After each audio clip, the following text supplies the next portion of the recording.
Në këto ditë, 10 ditë është edhe dita e Arafatit. Është dita e 9 e Dhulhixhës, një ditë para Kurban Bajramit.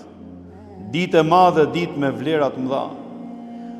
Aq e vlefshme, edhe aq e rëndësishme është kjo ditë, saqë profeti alayhi salatu wasalam tha el hajju arafa.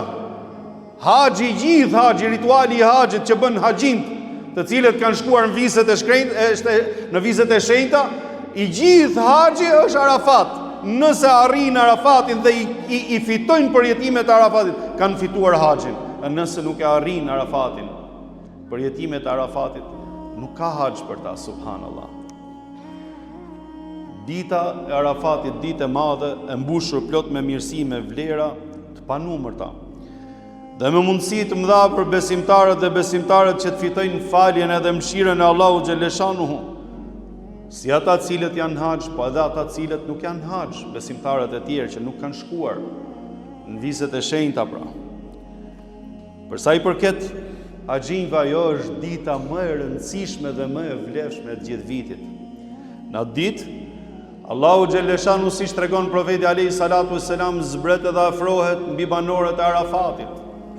I krenohet engjujve me ata të cilët kanë shkuar atje si haxhin duke u përgjigjur.